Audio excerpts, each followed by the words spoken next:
walaupun sudah mulai mengalami lelah karena kita sudah berjalan mengerjakan puasa 19 hari, dan insyaallah besok kita masuk mengerjakan puasa hari yang ke-20.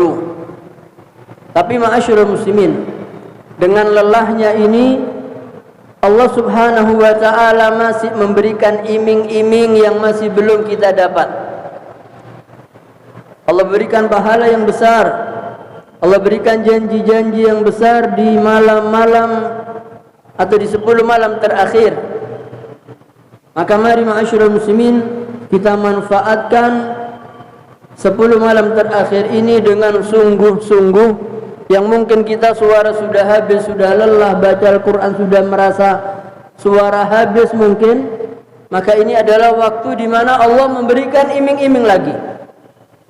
Kalau kita sampaikan Lailatul Qadar yang disampaikan oleh Nabi sallallahu alaihi wasallam di 10 malam hari terakhir, di malam-malam ganjil, maka kalau kita melakukan ibadah di malam hari itu dan bertepatan dengan malam Lailatul Qadar atau malam kemuliaan, maka ma'asyiral muslimin, nilai membaca Al-Quran kita pada malam hari itu seperti kita membacanya selama 1000 bulan. Maka ini adalah iming-iming dari Allah subhanahu wa ta'ala, dan janji Allah tidak akan pernah Allah ingkari. Allah akan menepati janjinya. Cuman terkadang manusianya yang kurang bersungguh-sungguh mengejar janji Allah. Ma'asyiral muslimin rahimakumullah. Dan insyaallah di masjid ini akan mengadakan salat malam di malam mulai besok malam insyaallah. Dan mudah-mudahan Allah subhanahu wa ta'ala berikan kita kesehatan dan kita sanggup mengerjakan qiyamul lail, baik di rumah-rumah Allah ataupun kita kerjakannya di dalam rumah bersama keluarga kita. Karena pada malam Lailatul Qadar malaikat tidak hanya datang ke masjid saja, tapi turun ke bumi, dan kata Nabi sallallahu alaihi wasallam jumlah bilangan mereka lebih banyak daripada jumlah bilangan kerikil yang ada di muka bumi. Dan mereka terus mengucapkan, kalau kita baca salamun hiya hatta matla'il fajr, sampai terbitnya fajar mereka terus memohon kepada Allah. Ma'asyiral muslimin, Allah subhanahu wa ta'ala akan menurunkan hujan, Allah akan memberikan tanda-tanda mendung, angin, bau, dan seterusnya. Baru setelah itu Allah menurunkan hujan. Untuk Lailatul Qadar tidak. Allah berikan alamat, tanda-tanda ini setelah malam Lailatul Qadar kita lewati. Baru kita melihat bagaimana matahari terbit, bagaimana alamnya, hawanya, bagaimana panasnya matahari di hari itu.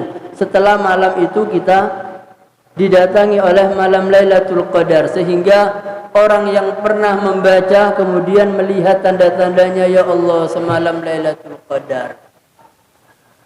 Tanda-tandanya setelah kejadian.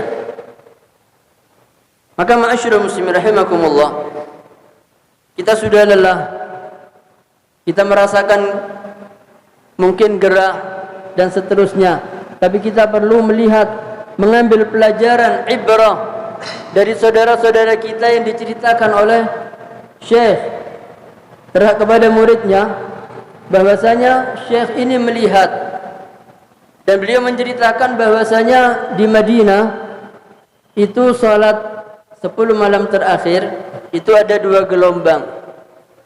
Yang di awal seperti sekarang ini mereka mengerjakan 20 rakaat. Selesai 20 rakaat mereka pergi pulang. Kemudian lanjut pada pukul 1 kurang lebih, itu mereka lanjut lagi sholat hanya 11 rakaat. Lebih sedikit bilangannya, tapi yang dibaca kurang lebih 3 juz. Dan Syekh ini mengatakan bahwasanya di depan beliau ini ada orang yang keterbatasan fisik, hanya memiliki 1 kaki, kemudian menggunakan tokat dalam berjalan. Dan Syekh ini menceritakan sampai beliau mengatakan beliau ini adalah guru saya. Walaupun saya belum pernah bertatap muka langsung berguru kepadanya, tapi Syekh ini mengatakan orang yang cacat ini dari negara Indonesia. Ya fisiknya sama seperti kita, tidak besar, tidak gagah, tapi dan dengan hanya satu kaki. Tapi dikatakan oleh Syekh ini, yang gelombang kedua, orang ini tatkala imam membaca takbiratul ihram Allahu Akbar, tongkat dilepas, berdiri di atas satu kaki. Dan Syekh ini menceritakan, berpuluh-puluh tahun aku selalu berada di belakang orang ini dan tidak pernah duduk menunggu. Kalau kita mungkin capek, imamnya biar waladhdallin amin, paling nanti juga seberapa juz baru rukuk. Tapi orang ini tidak, terus. Ini artinya, ma'asyiral muslimin, kalau Ustaz kita menyampaikan kepada kita, kita mohon kepada Allah hidayatut taufiq.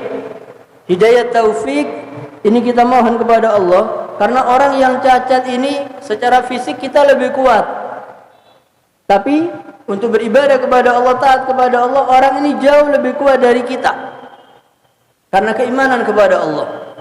Dan mungkin ada yang melihat kondisi orang Afrika yang panasnya sampai 50 derajat Celcius.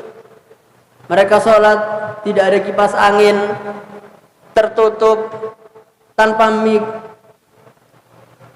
sholat dengan bacaan yang panjang, dengan keringat berkucuran dari kepala imam ini, dan tidak terlihat rasa lelah dari mereka.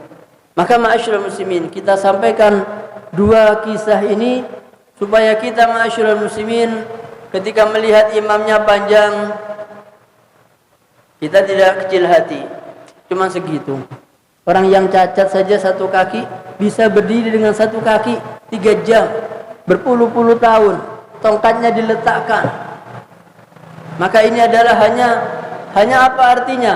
Kita antri di mall menunggu antrian, cari parkir, berdiri berjam-jam bisa tidak lelah.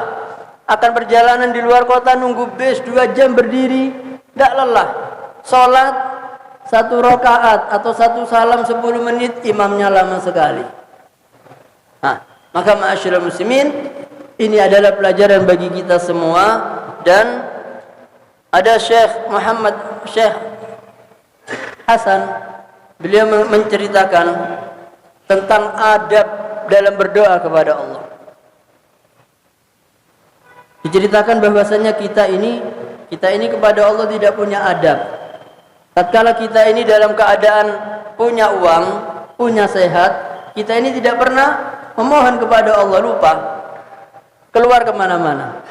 Doa tidak, zikir tidak, baca Quran tidak. Tatkala sakit atau tatkala usahanya jatuh, kemana perginya? Ambil sajadah, sujud, minta kepada Allah. Tapi kata Syekh ini orang tidak punya adab. Semestinya tatkala dia dalam keadaan berbahagia, dalam keadaan, kata Nabi, ta'arraf rabbaka fir raqa. Tatkala dalam keadaan bahagia, jangan lupa angkat tangan memohon kepada Allah. Dan tatkala susah, jangan lupa angkat tangan kepada Allah, minta kepada Allah. Dan dalam meminta kepada Allah itu tidak meminta sekali 2 kali sudah saya berdoa belum dikabulkan, tidak. Kata Nabi, innallaha yuhibbul mulihin fid du'a. Allah itu suka kepada orang yang kalau berdoa memaksa. Ketika orang mohon kepada Allah, Allahumma inna nas'alukal jannah, ya Allah aku minta surga, ya Allah minta surga, minta surga. 3 kali minta surga, maka surga berkata kepada Allah, ya Allah selamatkan, masukkan hambamu ini ke dalam surga. Surganya yang minta kepada Allah. Ketika kita mohon kepada Allah perlindungan dari neraka, ya Allah aku berlindung kepadamu dari api neraka, ya Allah aku berlindung kepadamu dari api neraka, sampai 3 kali. Kata Nabi, neraka ini memohon kepada Allah, ya Allah selamatkanlah hambamu ini dari neraka. Jadi jangan kok diulang lagi, diulang karena ada bantuan dari surga dan neraka untuk mendoakan kita. Dan ma'asyiral muslimin, di antara adab kita mohon kepada Allah minta, itu kita sudah diberikan contoh oleh anak kita, bagaimana anak kita minta kepada kita. Ketika kita tidak menuruti anak kita, merengek. Ambil kaki kita, jangan pergi. Kita dulu waktu kecil kalau minta sama orang tua kita, kalau belum dikabulkan, gimana caranya orang tua ini tetap ngasih? Kita ambil tangannya, kita sembunyikan kunci motornya, itu yang nakal-nakal mungkin disembunyikan. Supaya apa? Supaya nanti orang tuanya memberikan kepada dia. Begitulah kita mohon kepada Allah. Kita merengek kepada Allah. Karena Allah itu ghani dan kita fakir. Kita ini miskin, kita ini butuh kepada Allah dan Allah tidak butuh kepada kita. Semua ibadah ini yang kita kerjakan tidak menambah kebesaran Allah sedikit pun. Tapi itu adalah sarana untuk kita gunakan. Ya Allah, aku sudah salat, aku sudah sujud, aku sudah mengerjakan ibadah ya Allah, maka terima ibadahku, maka terima ya Allah permohonanku. Jadi seperti itu ma'asyiral muslimin. Mudah-mudahan apa yang kita sampaikan bisa memberikan semangat bagi kita semua. Dan insyaallah mulai malam hari ini mari kita mulai yang hanya mengantongi handphone, mulai sekarang baca Al-Qur'annya dikantongi, supaya dalam 10 hari terakhir ini bisa menyelesaikan 2 kali lah minimal. Apalagi kalau sampai iktikaf bisa 1 hari sekali khatam. Ini adalah tantangan. Dan handphone itu betul-betul merusak. Kita begitu buka Al-Quran, handphone bunyi. Quran dikantongi, handphone tidak bunyi. Ini setan. Diletakkan di kantong celana, Qurannya lebih mudah diambil. Baca a'udzubillahi minasyaitonirrajim, bismillahirrahmanirrahim, tabarakalladzi biyadihil mulku wa huwa ala kulli syai'in qadir. Bunyi lagi. Terus begini, lempar handphonenya, baca Qur'annya. Jadi ma'asyiral muslimin, berikan hak setiap yang punya hak-haknya. Jadi Quran ini perlu dibaca 1 hari minimal 1 juz, dan sebelum malam hari terakhir ini mari kita kejar yang sudah hatam pada hari ini. Mari kita tambah lagi dengan membaca yang lebih. Dan yang belum hatam mari dikejar. Jangan sampai 1 bulan puasa ini kita tidak bisa menghatamkan Al-Quran. Rugi. Mudah-mudahan ma'asyiral muslimin apa yang kita sampaikan bermanfaat. Subhanakallahumma rabbana bihamdika asyhadu an la ilaha illa anta astaghfiruka wa atubu ilaik. Assalamualaikum warahmatullahi wabarakatuh.